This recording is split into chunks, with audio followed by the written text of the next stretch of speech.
Hi, this is Frank Schaeffer. I am an author and commentator who comes from an evangelical fundamentalist background. I've spent my whole life either living in the shadow of or escaping from right-wing religion.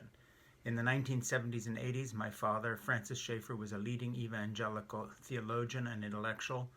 Our friends were people like the Reverend Billy Graham. I used to appear on the 700 Club with Pat Robertson, on and on and on. We knew everyone and everything within that world. I left it, I fled. The New York Times did an article on my departure from evangelicalism, calling my family evangelical royalty and me the traitorous prince or something like that. Caused quite a stir back in the day. I wrote a memoir about this called Crazy for God. Today I want to talk about something related to my own journey through Christianity, as it were. You know, one of the things that happened to me in the 1990s is I continued to want to go to church, and I started going to a Greek Orthodox church locally here in Massachusetts, where I live. I'm attracted to liturgical worship, even though intellectually I describe myself as an atheist who believes in God. In other words, I embrace the mystery and paradox of faith and not having certainty or all the answers all the time. My politics is progressive, but like a lot of people, I'm on a spiritual journey. The reason I mention this is the context of what I'm going to say next. Vladimir Putin's unwarranted, unprovoked attack on the Ukraine points out something, and that is the utter failure of Christianity on two continents. In Russia, Putin has been upheld and given legitimacy by a totally bankrupt, corrupted Orthodox Church. The Russian Orthodox Church and its leading bishops have been in bed with him and have given him credence, have never stood against him, have been glad of his right-wing leadership, much the same way that the Lutheran Church in Germany acquiesced to the Nazi Party. In the United States, the right-wing evangelical groups have also been Putin fans. In fact, Putin helped get their president, Donald Trump, elected. Without the evangelicals and without Putin, Trump isn't president.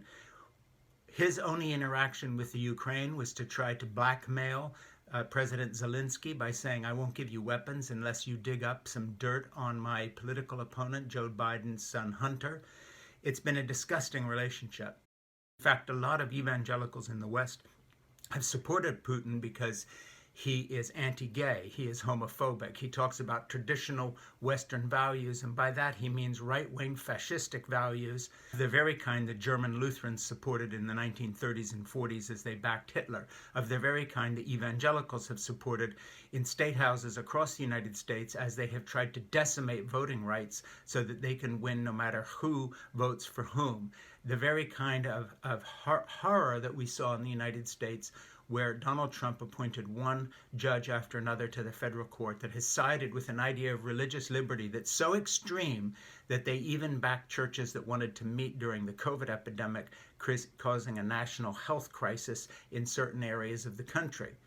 And so when you look at this Putin attack on the Ukraine, you have American evangelical right-wingers who backed a President Trump who was hip deep in the muck of Putin. It's going to take a century to sort out what their real relationship was, but we know that Donald Trump was Putin's poodle, his lapdog, his sycophant booster, who went around saying nice things about him, even saying he was very clever in the way he invaded the Ukraine.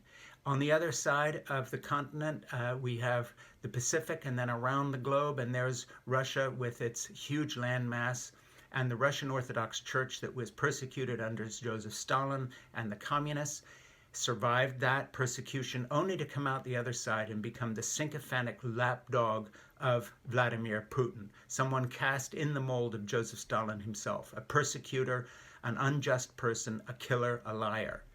Christianity failing on two continents. In North America, the evangelical Christians sucking up to Donald Trump. In Russia, the Orthodox Church sucking up to Vladimir Putin. This is an utterly corrupted system.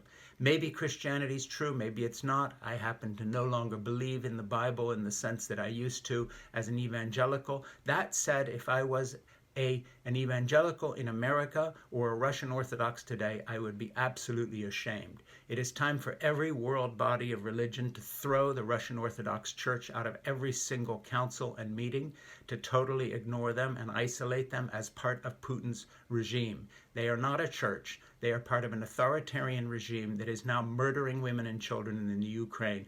By backing Putin and not speaking against him, they are part of the problem. The Russian Orthodox bishops are followed and have leadership in Russia. Some of their priests have courageously written protesting this war, but the hierarchy has not. And they are the same hierarchy that is respected by many of the working class people in rural districts who get all their information from the Russia-controlled television stations. They would listen to their bishops if it proclaimed from the pulpit of every church in Russia next Sunday was a denunciation of this attack. By the way, an attack on their fellow Orthodox Christians in the Ukraine, an ancient Orthodox body of people. Shameful, shameful, shameful churchmen, shameful American evangelicals, an utter failure of Christianity across the planet. My name is Frank Schaeffer.